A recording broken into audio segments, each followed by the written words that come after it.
मेरा नाम है हरिया, मैं काम करता हूँ बहुत बढ़िया, खाता हूँ खाना और रोज गाता हूँ गाना। अरे यार, आज तो बहुत देर हो गई। इस खतरनाक जंगल को देखकर तो मेरे हाथ पैर ठंडे हो गए हैं। अगर मैं वक्त पर गांव नहीं पहुंचा तो मालिक बहुत नाराज हो जाएंगे। तभी हरिया को एक आवाज सुनाई देती है। सुनिए हरु जी। अरे, ये आवाज किसने दी? तभी हरिया को सामने कुछ दूर एक औरत खड़ी दिखाई देती है। अरे भाई, ये औरत अकेली इतनी रात को इस जंगल में क्या कर रही है? चलकर पूछना पड़ेगा। फिर हरिया अपनी बैलगाड़ी उस औरत के सामने लाकर रोक देता है और उससे पूछता है। अरे सुनिए, आप इतनी रात को इस खतरनाक जंगल में अकेली क्या कर रही हैं? तभी वो औरत मीठी आवाज में कहती है।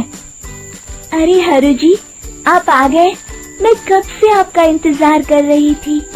वैसे तो यहाँ से काफी लोग गुजर चुके हैं, लेकिन मैं खास आपका इंतजार कर रही थी।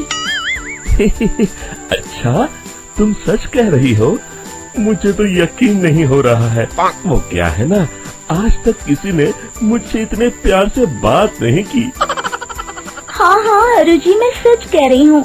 अब देर मत करिए और जल्दी से मुझे मेरे घर तक छोड़ दीजिए।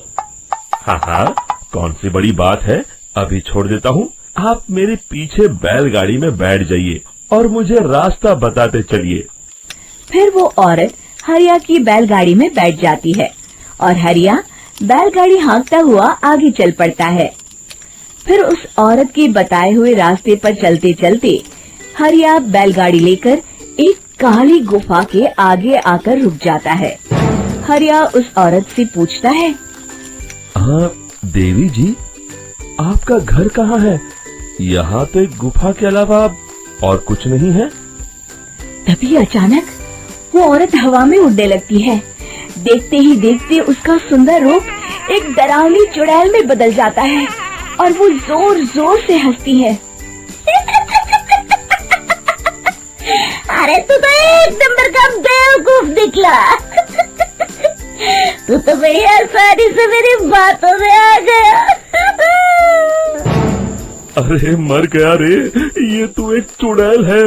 हे भगवान बचा ले, ये तो बड़ी डरावनी दिखाई दे रही है।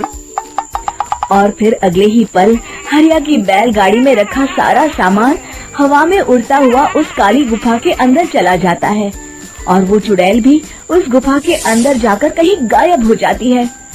हरिया ये नजारा देख बुरी तरह घबरा और परेशान हो जाता है। अरे, ये चुड़ैल तो मेरा सारा सामान लेकर गुफा में गायब हो गई। अब क्या होगा? अगर मैं गांव खाली हाथ गया तो मालिक मेरी अच्छी खबर लेंगे। मेरी इस बात का कोई यकीन भी नहीं करेगा। फिर आखिर वही हुआ। हरिया के मालिक चंपक सेठ को हरिया की किसी भी बात पर रत्ती भर भी यकीन नहीं हुआ। चंपक सेठ को लगा हरिया झूठ बोल रहा है और उसने ही लालच में आकर सारा सामान हड़प कर लिया है। फिर हरिया को बेईमान समझकर चंपक सेठ उसे काम से निकाल देता है। अगले दिन अपनी दुकान में परेशान बैठा चंपक सेठ गुस्से में बड़बड़ाता है। अरे, दुकान में तो सामान बिल्कुल भी नहीं है। अब मुझे ही शहर जाकर सामान लाना होगा। फिर वो अपनी बैलगाड़ी लेकर शहर चला जाता है। शहर से सामान लेकर जब चंपक सेठ वापस गांव लौट रहा होता है, तभी उसे एक आवाज सुनाई देती है। चंपक जी, ओ चंपक जी। अरे, ये तो कोई मेरा नाम लेकर मुझे पुकार रहा है। फिर उस रास्ते में वही औरत खड़ी दिखाई देती है। फिर क्या था, हरिया की तरह चंपक सेठ भी उस औरत के पास अपनी बैलगाड़ी लेकर जाता है और वो भी उसकी चिकनी चुपड़ी बातों के मुंह जाल में फंस जाता है। फिर चुड़ैल उसे भी अपनी गुफा तक ले जाती है और उसका सारा सामान लेकर गुफा में गायब हो जाती है। बेचारा चंपक सेठ लाचार होकर खाली हाथ गांव लौट आता है। फिर ये उस जंगल में रोज की बात हो जाती है। जो कोई भी शहर से कुछ लेकर गांव की तरफ लौटता, वो चुड़ैल उसे बेवकूफ बनाकर उसका सारा सामान लेकर गुफा में गायब हो जाती। एक दिन हरिया एक लकड़हारे को उसी जंगल की तरफ जाते हुए देखता है। फिर हरिया उसे रोकते हुए कहता है, अरे भाई, क्यों अपनी मौत को दावत दे रहे हो? मेरी बात मानो, आगे जंगल में मत जाओ, वहाँ एक बड़ी भयानक चुड़ैल रहती है। लकड़हारा हरिया की बातों को नजरअंदाज करते हुए कहता है, अरे भाई, मुझे पहले ही बहुत देर हो चुकी है, मुझे जाने दो भाई। शाम तक लकड़ियाँ काट कर शहर के बाजार में बेचना है। तुम अपनी ये कहानी किसी फुर्सत में बैठे इंसान को सुनाओ, अब मैं तो चला।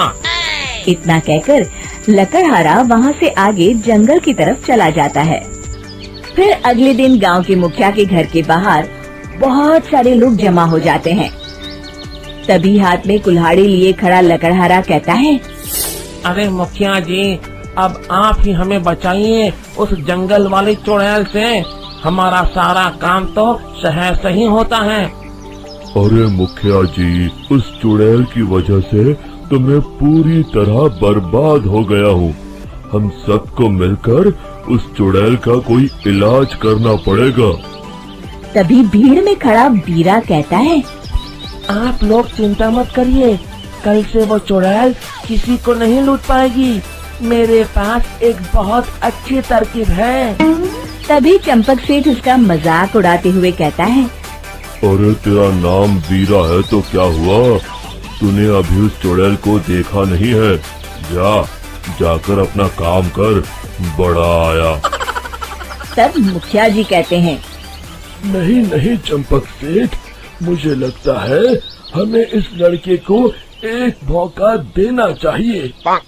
फिर सभी गांव वाले मुखिया जी की बातों से सहमत हो जाते हैं और वीरा शाम को एक बैलगाड़ी में कुछ सामान लादकर उस जंगल की ओर चल देता है। वीरा, ओ वीरा, कहाँ जा रहा है? तभी वीरा मुड़ के देखता है, वही चुड़ैल एक औरत के रूप में खड़ी है। अरे बहन जी, मैं आपको ही ढूंढ रहा था। देखिए, मैं आपके लिए क्या लाया हूँ। अरे वाह, तू खुद मेरे लिए इतना सामान लाया है। तू ही अकेला गांव में समझदार है। जरा देखो, मैं भी खोल के, बड़े भूख लगी है। जैसे ही चुड़ैल उस सामान पर से कपड़ा हटाती है, एक भगवान शिव की तेज रोशनी उसके अंदर मूर्ति से निकलती है और चुड़ैल अपने असली रूप में आकर जलने लगती है। अरे मैं जल रही हूँ, बचाओ! बचाओ!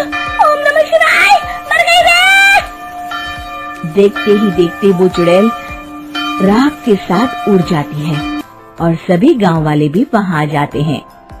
शिक्षा बुराई पे सदा अच्छाई की ही जीत होती है।